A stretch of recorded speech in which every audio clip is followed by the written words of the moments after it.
नाज़रीन अस्सलाम वालेकुम। ज़ेड न्यूज़ के ख़बरनामे में आपका इस्तकबाल है। मैं सलमान ख़ान। आगे बढ़ने से पहले सुर्खियों पर नज़र डालते हैं। तेलंगाना असम्बली में BC के लिए 42% रिजर्वेशन बिल मुत्तफ़िक़ा तौर पर मंजूर। तमाम जमातों की हिमायत हुई हासिल। हम 42% BC रिजर्वेशन हासिल करने तक नहीं रुकेंगे। रेवंत रेड्डी का खिताब। तमाम सियासी जमातों से मुत्तहिद कोशिश की अपील। नागपुर के महाल में दो ग्रुपों के दरमियान तसादुम, पथराव और आगजनी का वाक़या। कर्फ्यू नाफिज। महाराष्ट्र हुकूमत के पिछले हफ्तों के इश्तियाल अंगेज बयानात की वजह से हुआ फसाद। असदुद्दीन ओवैसी का बयान। प्रियंका जी स्कूटी कहाँ है के नारों के साथ कौंसिल के अहाते में BRS के MLCs का एहतजाज। बस्ती दवाखाने में डॉक्टरों और बुनियादी अद्वियात की शदीद किल्लत और SRT कॉरिडोर में 50 बिस्तरों के अस्पताल की NOC जारी न होने की वजह से गरीब अवाम तिबी सहूलियात से महरूम। फौरी इक़दामात करने जाफर हुसैन मेराज का असम्बली में हुकूमत से मुतालबा। कांग्रेस, BRS, BJP, MIM और CPI के नुमाइंदों के साथ मुलाकात का वक्त दिया जाए। वज़ीर आज़म मोदी को वज़ीर आला रेवंत रेड्डी का मकतूब। कांग्रेस MLA दानम नागेंद्र की हुकूमत और GHMC हुक्काम पर सख्त बरहमी। 15 माह से कैंप ऑफिस की मालूमात के लिए रब्ता किया गया मगर कोई जवाब नहीं आया। कहा बुज़ुर्ग शिकायत को कतरे के डब्बे में डाल देते हैं। अब पेश है खबरों की तफसील। तेलंगाना असम्बली ने पसमानदा तबक़ात BC के लिए तालीम, सरकारी मुलाजिमतों और रियासत ने 42% रिजर्वेशन फराहम करने के दो अहम बिलों को मुत्तफ़िक़ा तौर पर मंजूर कर लिया। इन बिलों की BRS, BJP और MIM व CPI समेत तमाम जमातों ने हिमायत की। मंजूर शुदा बिलों में तेलंगाना BC, SC, ST तालीमी इदारों और सरकारी मुलाजिमतों में रिजर्वेशन बिल 2025 और तेलंगाना BC देही व शहरी मुकामी इदारों में नशिस्तों के लिए रिजर्वेशन बिल 2025 शामिल है। इन क़वानीन का मकसद पसमानदा तबक़ात को मज़ीद मौक़े फ़राहम करना है। That the Telangana backward classes, scheduled caste and scheduled tribe reservation of seats in educational institutions and of appointments of posts in the services under the State Bill 2025 to be taken into consideration. Those who are for the motion, please say ayes. Those who are against, please say no. Ayes have it, ayes have it. The motion is carried and the bill is considered. Telangana के वज़ीर आला रेवंत रेड्डी ने रियासती assembly में Pasmanda तबक़ात BC के लिए 42% reservation के हक़ में तमाम सियासी जमातों से मुत्तहिद होने की अपील की है। उन्होंने ऐलान किया कि वो इस जद्दोजहद की क़ियादत के लिए तैयार है और तब तक सुकून से नहीं बैठेंगे जब तक ये रिजर्वेशन क़ानूनी तौर पर तस्लीम नहीं कर लिया जाता। हुकूमत ने इस हवाले से दो बिल असम्बली में पेश किए और इस सिलसिले में एक वफ़द वज़ीर आज़म से भी मुलाकात करने के लिए तैयार है। रियासती हुकूमत एक जामे ज़ात पर मबनी सर्वे मुकम्मिल किया है। అదే విధంగా ఉపాధి, విద్య, రాజకీయ, కుల సర్వేను పారదర్శకంగా ప్రజలందరినీ భాగస్వాములను చేసి ప్రభుత్వం ఒక పకడ్బందీ సర్వే చేసింది, లెక్కలు తెచ్చింది. కాబట్టి ఈ లెక్కలు 100కి 100% కరెక్ట్. అధ్యక్ష, సభానాయకుడిగా నేను మాట ఇస్తున్నా, 100కి 100% ఈ లెక్క కరెక్టు. ఈ రోజు ఈ లెక్కల ప్రకారం 56.36% బలహీన వర్గాల లెక్క తేలింది. ఆ 56.36% ఉన్న బలహీన వర్గాలకు 42% విద్యా ఉద్యోగాలలో అదేవిధంగా రాజకీయాలలో రిజర్వేషన్లు ఇవ్వాలి అని చెప్పి ఈరోజు తీర్మానం చేస్తున్నాం. ఆ తీర్మానాన్ని ఈరోజు ఈ బిల్లు ఈరోజు సభలో ప్రవేశపెట్టిన ఇది తీర్మానం కాదు అధ్యక్ష, ఇది బిల్లు. मजलिस के सरबराह व हैदराबाद के रुकन पार्लियामेंट बैरिस्टर असदुद्दीन ओवैसी ने नागपुर में होने वाले फसादात पर अपनी तशवीश का इजहार करते हुए कहा कि हमें महाराष्ट्र के वज़ीर आला और वुज़रा के पिछले चंद हफ्तों के बयानात को देखना होगा। सबसे बड़ी इश्तियाल अंगेज़ी हुकूमत से आ रही है। कहा इनको अपनी ज़िम्मेदारी का एहसास भी नहीं है। एक बादशाह की तस्वीर को आग के हवाले किया गया। लोग शिकायत लेकर आए लेकिन कोई कार्रवाई नहीं की गई। मैं इस तशद्दुद की मजम्मत करता हूँ। उन्होंने कहा लेकिन इस वाक़े को सही तरीके से देखना चाहिए। हुकूमत के बयानात इश्तियाल अंगेज़ थे, ये बहुत गलत है। हुकूमत की ज़िम्मेदारी बनती है, ये इंटेलिजेंस की नाकामी है। उन्होंने कहा कि यह वाक़या वज़ीर आला के आबाई इलाके और एक मरकज़ी वज़ीर के घर के करीब भी पेश आया। औरंगजेब विवाद को लेकर देखिए, पिछले चंद हफ्तों से जो स्टेटमेंट्स महाराष्ट्र के सरकार के मिनिस्टर्स और चीफ मिनिस्टर तरफ से आ रहे हैं उसको देखने की ज़रूरत है। और सबसे बड़ा प्रोवोकेशन तो वो सत्ता में है, गवर्नमेंट में है, और गवर्नमेंट प्रोवोकेटिव स्टेटमेंट्स दे रही है। और बड़ा अफसोसनाक है, आप देख लीजिए पिछले 4-5 दिन पुराना स्टेटमेंट उठाकर देख लीजिए, तो ये वो खुद प्रोवोकेशन किए और उनको इस बात की अपनी जिम्मेदारी का एहसास भी नहीं है कि वो मंत्री हैं, मुख्यमंत्री हैं। और दूसरी बात यह है कि आपने कई तस्वीर किसी बादशाह के बनाकर जलाए पूरे महाराष्ट्र में, कोई रिएक्शन नहीं हुआ, तो आपको तकलीफ़ हो गई। तो आपने क्या किया कि कुरान की जो आयतें हैं, जो वर्सेस हैं कुरान के, जो एक कपड़े पर लिखी जाती हैं, उसको आपने जलाया। और जब ये हरकत हो रही थी तो उसी वक्त जाकर मुकामी वहाँ के जो मुसलमान और हिंदू लोग थे जाकर कंप्लेन किए डीसीपी को कि इसको रुकवाइए। देखिए, ये जो कपड़ा है जिस पे कुरान करीम के आयतें लिखी हैं, वर्सेस लिखी है, मत करिए। जलाया गया, एक्शन नहीं लिए। उसके बाद शाम में ये सब चीज़ें हुई। मैं उसका कंडेम करता हूँ वायलेंस का, मगर इसको टोटल देखिए आप कि जो स्टेटमेंट्स एमिनेट हुए हैं, जो स्टेटमेंट दिए गए हैं मिनिस्टर्स की तरफ से, अभी भी दिए जा रहे हैं, भाई आप रूल ऑफ लॉ को फॉलो करिए ना। आप तो भारत के संविधान पर आपने ओथ लिया है, तो आप कैसे प्रोवोकेटिव स्टेटमेंट्स क्यों दे रहे हैं आप? भाई मुझे कोई चीज़ पसंद नहीं है, आपको कोई चीज़ पसंद नहीं है, तो कोई भी अपनी नापसंद का इजहार कानून को हाथ में ले करेगा क्या? ये देखने की ज़रूरत है। तो ये बहुत गलत हो रहा है, सरकार की जिम्मेदारी है, ये सरकार की गलती है, इंटेलिजेंस की फेलियर है। उस जगह जहाँ से महाराष्ट्र के मुख्यमंत्री आते हैं, और ये जो वायलेंस हुआ है हमारे केंद्रीय मंत्री के घर के करीब है पूरा, ये बड़ी गलत बात हो रही है।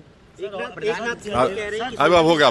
फडणवीस साहब ने कहा है कि ये बहुत रिग्रेटेबल है, बहुत दुख की बात है कि स्टेट एक्सचेकर से औरंगजेब के कब्र की देखभाल करनी पड़ती है। आप सत्ता में हैं, आपके जो आइडियोलॉजी है उसको बाजू रखिए।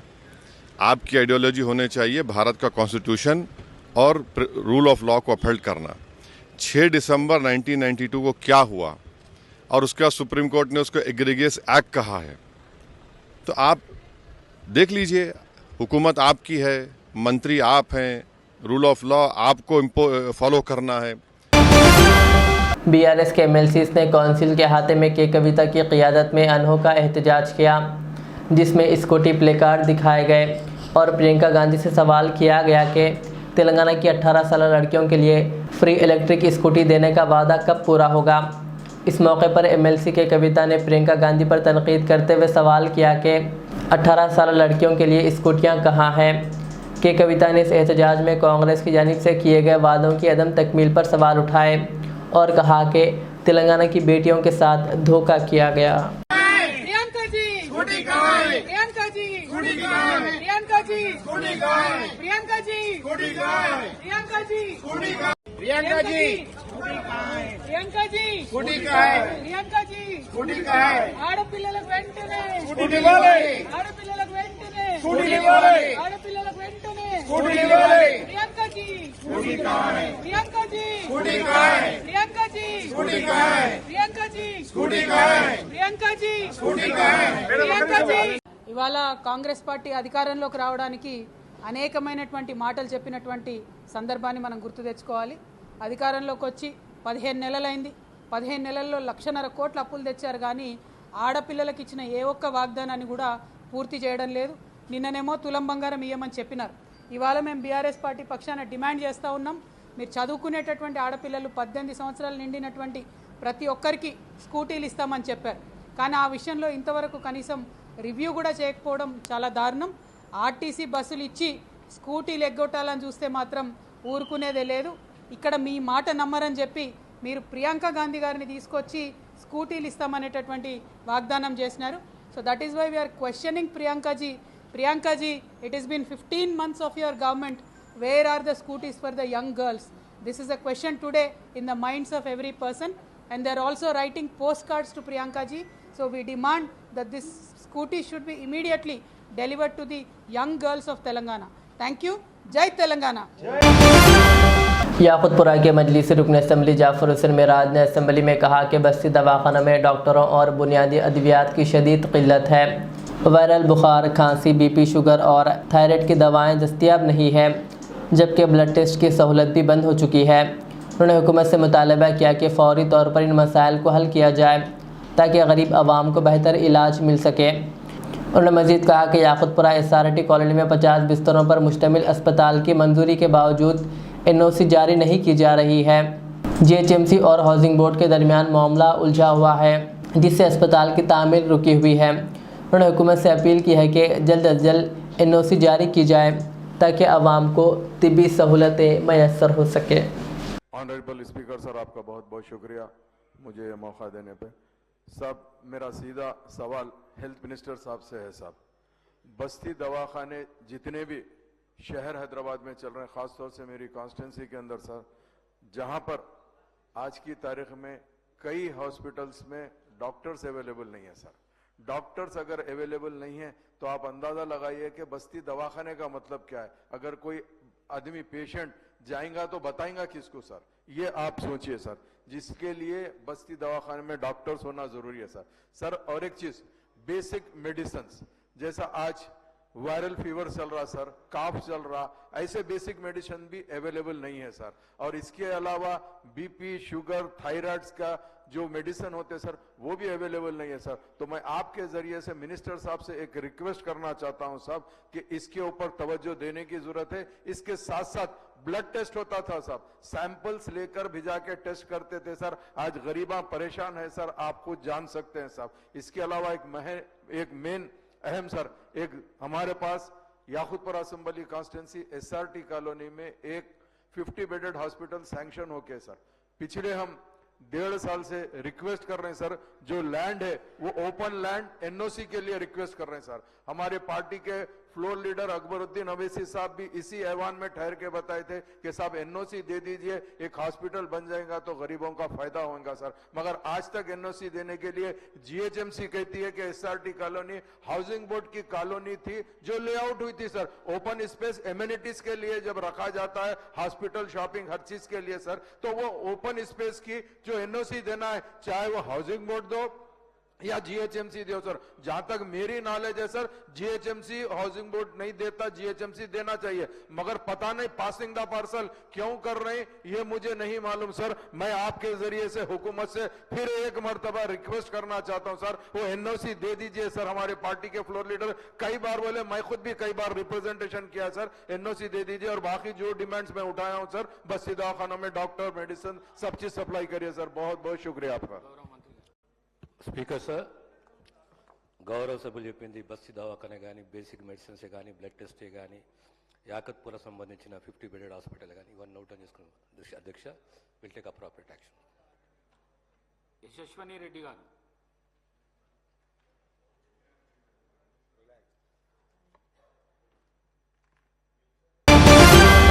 महाराष्ट्र के नागपुर में 2 ग्रुपों में तसादुम के बाद कर्फ्यू नाफिज कर दिया गया है। VHP और बजरंग दल के कारकुनों ने नागपुर के महाल में शिवाजी महाराज के मुजस्समे के करीब औरंगजेब की खबर को हटाने के मुतालबे के लिए एहतजाज किया।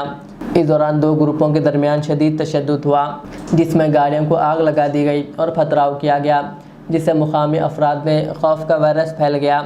आईनी शाहिदीन के मुताबिक शरफ हसन अनासिर ने इमला को नुकसान पहुँचाया और गाड़ियों को नजर आतिश किया, जिससे सूरत हाल बेकाबू हो गई। पुलिस ने फौरी मौके पर पहुंचकर हालात को काबू में लाने की कोशिश की और मज़ीद नाखुशगवार वाक़यात को रोकने के लिए इजाफी पुलिस अहलकार तैनात किए गए। नागपुर पुलिस कमिश्नर ने बताया कि सूरत हाल अब पुरअमन है।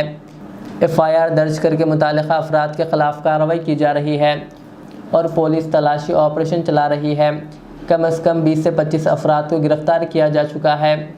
पुलिस ने दफ़ा 144 नाफिज कर दी है और शहरियों को घर से बाहर ना निकलने और क़ानून को अपने हाथ में ना लेने की हिदायत दी है।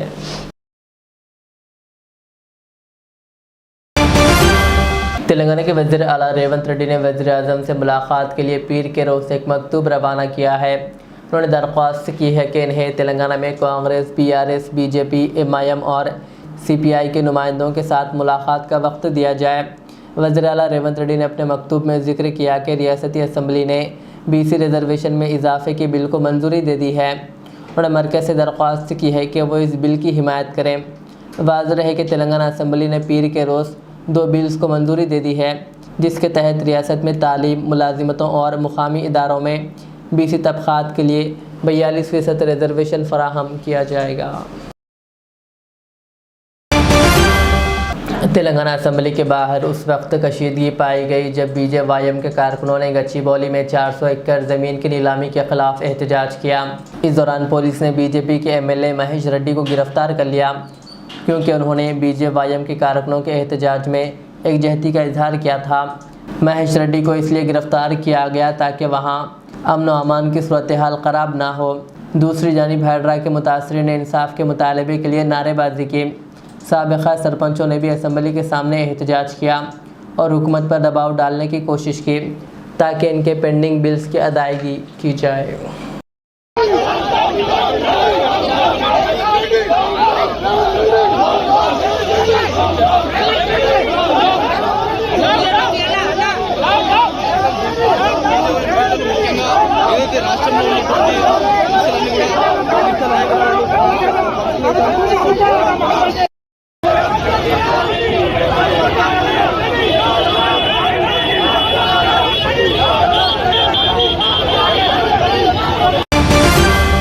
कारवान के मजलिस रुकन असम्बली कौसर मोहिउद्दीन ने असम्बली में कहा कि हैदराबाद में पिछले 15 दिनों से पानी की आलूदगी और कम प्रेशर की शिकायत बढ़ रही है। शहर मुकम्मल तौर पर कृष्णा फेज़ 3 पर मुनहसर है और अगर इस लाइन को नुकसान पहुंचेगा तो कई दिनों तक पानी की फराहमी मुतासर हो रही है।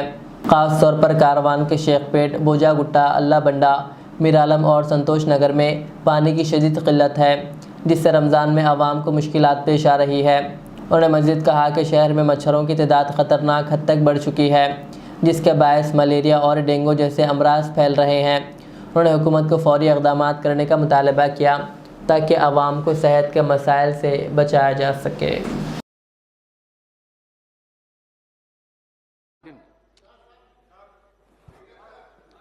स्पीकर साहब, मैं आपके ज़रिए हुकूमत को बताना चाहूँ कि जो शहर हैदराबाद के अंदर पिछले 15 दिन से जो पीने का पानी है, कई मुख्तलिफ इलाके जात के अंदर, कई जगह पर, कई रिजर्वर्स एरिया के अंदर पोल्यूशन की शिकायत है और साथ ही साथ जो शहर हैदराबाद को जो पानी आता है, हम हैदराबाद के ऊपर हैदराबाद कृष्णा फेज़ 3 के ऊपर डिपेंड है, जो पिछले कई सालों पहले हैदराबाद शहर को हिमायत सागर का पानी, उस्मान सागर का पानी, सिंगूर और मांजरा का पानी देकर जो प्रॉब्लम होता था उसको सॉल्व करते थे।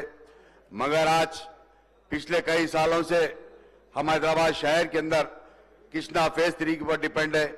अगर कभी बाई चांस अगर कृष्णा फेज़ 3 की लाइन कुछ डैमेज हो जाती है तो मैं समझता हूं 4-4 दिन तक पानी शहर हैदराबाद को नहीं आ रहा है।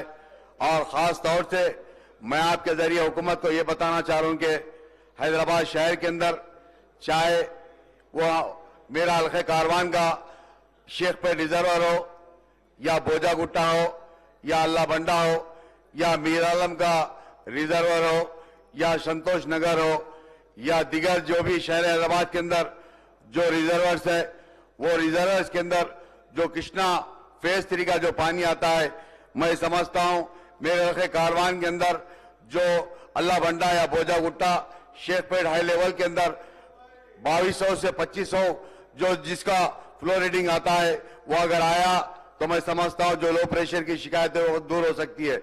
मगर प्रेजेंट जो पिछले 15-20 दिन से हमारे जो रिजर्वर्स के अंदर 1200-1500 फ्लो रीडिंग आने की वजह से लो प्रेशर की शिकायत और कई बस्तियों के अंदर पानी नहीं आने की शिकायत हो रही है।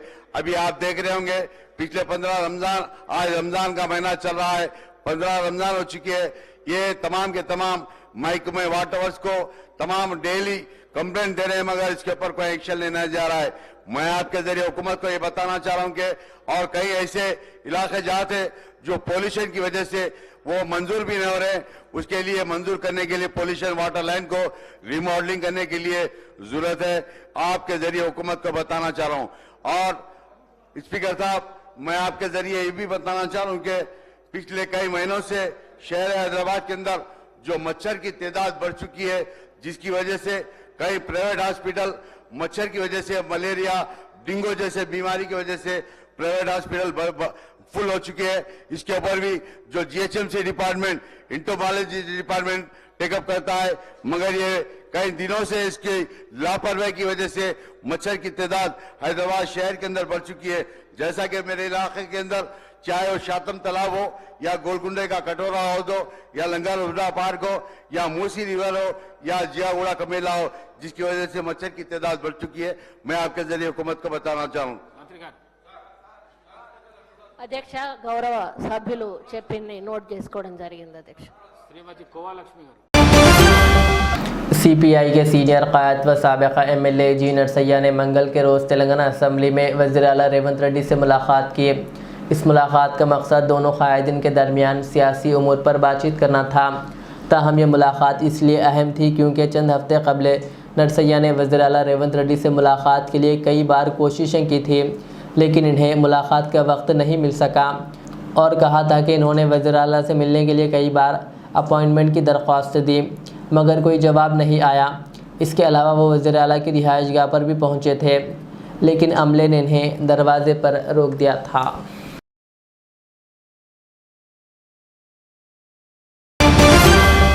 खैरताबाद के कांग्रेस एमएलए दानम नागेंद्र ने हुकूमती महकमों और ग्रेटर हैदराबाद म्यूनसिपल कॉरपोरेशन के हुक्काम पर सख्त बरहमी का इजहार किया। उन्होंने बताया कि वह गुज़िश्ता 15 माह से अपने कैंप ऑफिस के हवाले से मालूमात के लिए हुक्काम से राब्ते में हैं, लेकिन इन्हें मुसलसिल कोई जवाब नहीं मिल रहा है। दानम नागेंद्र ने कहा, ये बिल्कुल ऐसे ही है जैसे आप दरख्वास्त दें लेकिन जवाब ना मिले। Apply no reply.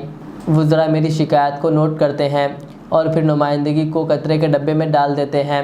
ये एक मामूल बन चुका है और मुझे ये बात इसलिए मालूम है कि क्योंकि मैंने ख़ुद भी ये अमल किया है। उनका कहना था कि हुकूमती इदारों की यह गफलत अवामी मसाइल के हल के हवाले से हुकूमती अदम दिलचस्पी को ज़ाहिर करती है और उन्होंने इस रवैये पर शदीद तनकीद की। చాలా మంది చాలా సమస్యలు చెప్తున్నారు కదా, అప్లై నో రిప్లై అన్నట్టుగా ఉంది ఈడ, కాబట్టి కొన్ని చెప్పాల్సిన అవసరం ఉంది। నాకు సంబంధించి నా క్యాంప్ ఆఫీస్ గురించి గత 15 నెలల నుంచి రిక్వెస్ట్ చేస్తా ఉన్నా। ఆశ్చర్యంగా ఏంటంటే మేము అడిగిన క్యాంప్ ఆఫీస్ గురించి రెవెన్యూ డిపార్ట్మెంట్ దగ్గర సమాచారం ఉండదు, జిహెచ్ఎంసీ దగ్గర సమాచారం ఉండదు। మా నియోజకవర్గంలో ఒక ఈద్గా గ్రౌండ్ ఉంది, రోడ్ నంబర్ 10లో ఈద్గా గ్రౌండ్ ఉంది అధ్యక్ష। ఆ ఈద్గా గ్రౌండ్లో సిపిడిసిఎల్కి మన ఒక సబ్ స్టేషన్ గురించి ల్యాండ్ అలాట్మెంట్ ఇచ్చారు। అక్కడ ఇప్పుడు రంజాన్ నడుస్తుంది, ఈద్గా గ్రౌండ్ అది, దాని పక్కకు వేరే ప్రభుత్వ స్థలం ఉంది। ఆ స్థలంలో కొంచెం నాకు క్యాంప్ ఆఫీస్కు స్థలం ఇవ్వమంటే అది వాళ్ళు ఐడెంటిఫై చేయలేకపోయారు। సబ్ స్టేషన్కు నేను లోకల్ ఎమ్మెల్యే ఉంటే నా నాలెడ్జ్ లేకుండా నేను ప్రివిలేజ్ నోటీస్ ఇస్తే కూడా యాక్షన్ తీసుకుంటారో లేదో అని చెప్పి మీరు చెప్తా ఉన్నాను। ఎందుకంటే ప్రివిలేజ్ మోషన్ ఇచ్చేటువంటి నాకు నా హక్కు ఉంది కాబట్టి, నా ఫండమెంటల్ రైట్ కాబట్టి నేను చెప్పొచ్చు। కానీ నా ప్రమేయం లేకుండా, నా యొక్క ప్రెజెన్స్ లేకుండా అక్కడ ఫౌండేషన్ వేశారు, నేను పోయి నా రెగ్యులర్ స్టైల్లో పలగొట్టాను పోయి। ఎందుకంటే ఇక నాకు వేరే ఆప్షన్ లేదు కదా సార్, ఆప్షన్ ఉన్నప్పుడు అంటే వేరే తీరు చెప్పొచ్చు। సో మరి మంత్రి గారు ఉన్నారు కాబట్టి, భట్టి గారు ఉన్నారు కన్సర్న్ మినిస్టర్ కాబట్టి వారి నోటీస్ తీసుకొస్తున్నా అధ్యక్ష। ఇక తర్వాత చెప్తా ఉండు రాజుబాయి నువ్వు సార్। రెండోది అదే చెప్తున్నా, నోట్ అంటారు తర్వాత నోట్ అంటారు రిప్లై వస్తుంది, అబ్బాయి నువ్వు చూడలేదా సార్? ఇంకోటి, నేను రీసెంట్లీ ఒక గవర్నమెంట్ స్కూల్కి వెళ్ళాను అధ్యక్ష। వాళ్ళు ఏదో ఫంక్షన్ పెట్టుకుంటే పోతే అక్కడ ఉన్నటువంటి హెడ్ మాస్టరు ప్రిన్సిపల్ వచ్చి నాకేం రిక్వెస్ట్ చేశారంటే, సార్ మాకు గుడ్లు మిడ్ డే మీల్లో వస్తుండే ఇప్పుడు మొదలు ఇస్తున్నారు సార్ అని చెప్పాను। చిన్న పిల్లలు వచ్చి నేను రోజు ఎన్ని గుడ్లు అయితే 20 చెప్పు నేనే పంపిస్తా అని చెప్పాను। మరి ఆ పిల్లలకు మనం ఇవ్వాలి కదా అధ్యక్ష గుడ్లు, అది ఒకసారి ఆలోచించండి. రెండోది, ఆ స్కూల్స్లలో 6 ప్లాంట్స్ పెట్టమని చెప్పి నేను నా బడ్జెట్ కూడా ఇచ్చాను. మరి ఇప్పటిదాకా బడ్జెట్ నా ఏదైతే రెగ్యులర్గా వచ్చే బడ్జెట్లో ఇచ్చాను, కానీ ఒక 6 ఒకటేమో ఎన్బిటి నగర్లో రౌండ్ టేబుల్ స్కూల్ ఉంది సార్, చాలా పెద్దది, సుమారు 2000 మంది విద్యార్థులు చదువుతారు. జూబ్లీహిల్స్లో అలాగే ఉంది, ఆడ కూడా 6 ప్లాంట్ అడిగాను, అవ్వలేదు.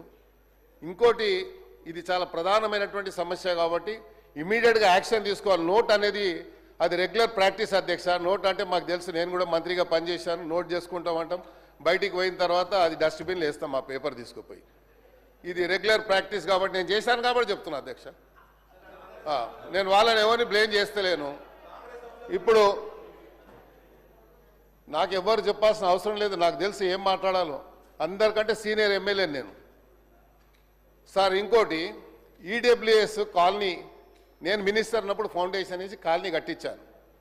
ఆ ఈడబ్ల్యూఎస్ కాలనీలో ఒక వ్యక్తి వెంకటరెడ్డి అని 5-6 ఇండ్లు వాళ్ళకు కొంచెం డబ్బులు అప్పు కింద ఇచ్చి అన్ని ఇండ్లు లాక్కొని 6 ఫ్లోర్లు వేశారు. నేను complaint, zonal commissioner complaint with pictures, court ఆర్డర్తో సహా పంపించాను.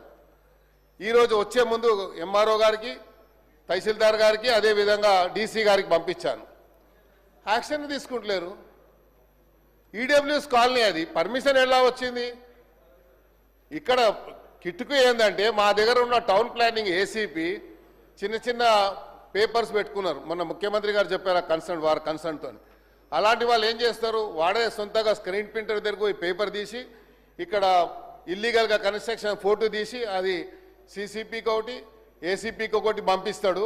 దీని మీద యాక్షన్ తీసుకుంటారు. మళ్ళీ వాడు కాంప్రమైజ్ అయిపోయి బిల్డింగ్ కట్టేస్తాడు. ఇది నడుస్తుంది. కాబట్టి దయచేసి మీ సీరియస్ మ్యాటర్స్ ఇవి కాబట్టి ప్రభుత్వం తీసుకురావాలని బాధ్యత ఉంది కాబట్టి చెప్తా ఉన్నాను. మీరు అదే నోట్ చేసుకుంటారు, రెగ్యులర్గా చెప్తారు కాబట్టి అది మీ ఇష్టం, నేనేం దాన్ని చెప్పలేను.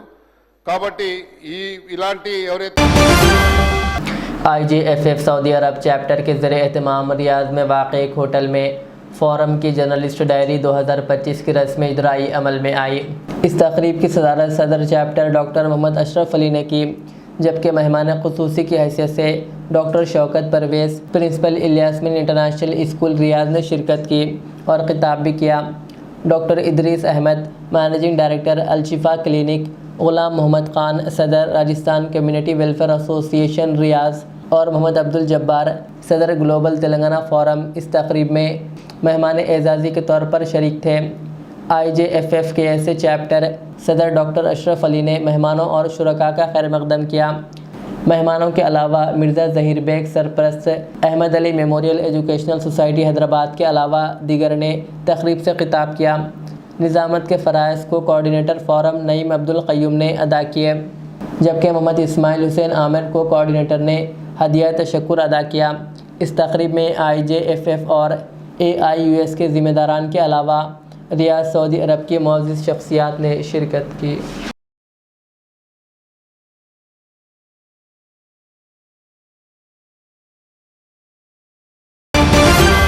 आखिर में सुर्खियाँ और एक बार। तेलंगाना असेंबली में BC के लिए 42% रिजर्वेशन बिल मुत्तफ़िक़ा तौर पर मंजूर, तमाम जमातों की हिमायत हुई हासिल। हम 42% BC रिजर्वेशन हासिल करने तक नहीं रुकेंगे, रेवंत रेड्डी का खिताब। तमाम सियासी जमातों से मुत्तहिद कोशिश की अपील। नागपुर के महाल में 2 ग्रुपों के दरमियान तसादुम, पथराव और आगजनी का वाक़या, कर्फ्यू नाफिज। महाराष्ट्र हुकूमत के पिछले हफ्तों के इश्तियाल अंगेज बयानात की वजह से हुआ फसाद, असदुद्दीन ओवैसी का बयान। प्रियंका जी स्कूटी कहाँ है के नारों के साथ कौंसिल के अहाते में BRS के MLCs का एहतजाज। बस्ती दवाखाने में डॉक्टरों और बुनियादी अद्वियात की शदीद किल्लत और SRT कॉरिडोर में 50 बिस्तरों के अस्पताल के NOC जारी न होने की वजह से गरीब आवाम तिब्बी सहूलियात से महरूम। फौरी इक़दामात करने जाफर हुसैन मिराज का असम्बली में हुकूमत से मुतालबा। कांग्रेस, BRS, BJP, MIM और CPI के नुमाइंदों के साथ मुलाकात का वक्त दिया जाए, वज़ीर आज़म मोदी को वज़ीर आला रेवंत रेड्डी का मकतूब। कांग्रेस MLA दानम नागेंद्र की हुकूमत और GHMC हुक्काम पर सख्त बरहमी। 15 माह से कैंप ऑफिस की मालूमात के लिए रब्ता किया गया मगर कोई जवाब नहीं आया।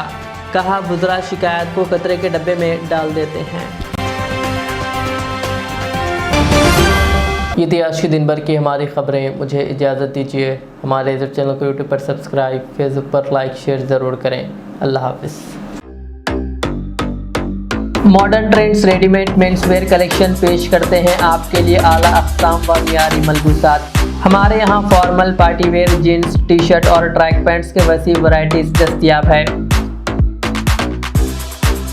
इसके अलावा मर्दाना घड़ियाँ, सन ग्लासेस और मियारी जूतों का शानदार कलेक्शन भी। ऑर्डर्स पर इम्पोर्टेड अशिया भी हासिल की जा सकती है, तो देर किस बात की, आज ही चले आएँ। हमारा पता है मॉडर्न ट्रेंड्स, बीबी का चश्मा रोड, टिकलकुंटा, फलकनुमा, हैदराबाद। मज़ीद मालूमात और राब्ते के लिए प्रोपरेटर मोहम्मद इमाद अहमद से रब्ता करें। 9959541435। रियाज इस्लामिक स्कूल, तालीमी मैदान में एक नया इनकलाब। इस्लामिक और मॉडर्न एजुकेशन की अजीम दरसगाह। 23 साल तजुर्बे के बाद तलबा और तालिबात के लिए रियाज इस्लामिक स्कूल पेश करता है हिफ्ज़ कुरान, नाज़िरा कुरान क़ायदे के अलावा नर्सरी ता 10वीं जमात तक की तालीम का बेहतरीन नज़्म। बच्चों के लिए हॉस्टल की सहूलत, मुस्तहिक़ तलबा के लिए खुसूसी रियायत, तलबा और तालिबात के लिए अलहदा क्लासेस के माकूल नज़्म, खुसूसी computer classes, hardware and software training. बच्चों में तहरीर और तकरीरी सलाहियतों को उजागर करने के लिए हफ्तावारी प्रोग्राम। काबिल और मुशफ़िक़ असातिज़ा इकराम की निगरानी में बेहतरीन तालीम नज़्म। सुबह 8 बजे तक शाम 4:30 बजे दाखिले जारी हैं, उजलत कीजिए। Riyaz Islamic school, opposite lane, new SR petrol pump, Vattepally, Hyderabad. Al Riyaz tours and travels, Najd Riyadh health care clinic, Mustafa Nagar, Falaknuma, Hyderabad. Air ticketing international और domestic, visa endorsement, immigration, passport दाखिल करने में ताउन। विजिट वीज़ा और उम्रा वीज़ा के लिए हमसे रब्त करें। वेस्टर्न यूनियन और मनीग्राम के साथ साथ दीगर सहूलियात भी मौजूद। Proprietor Mohammad Riyaz Ahmad, Al Riyaz tours and travels. खिदमत का मौका दें, आपका इत्मीनान हमारी कामयाबी।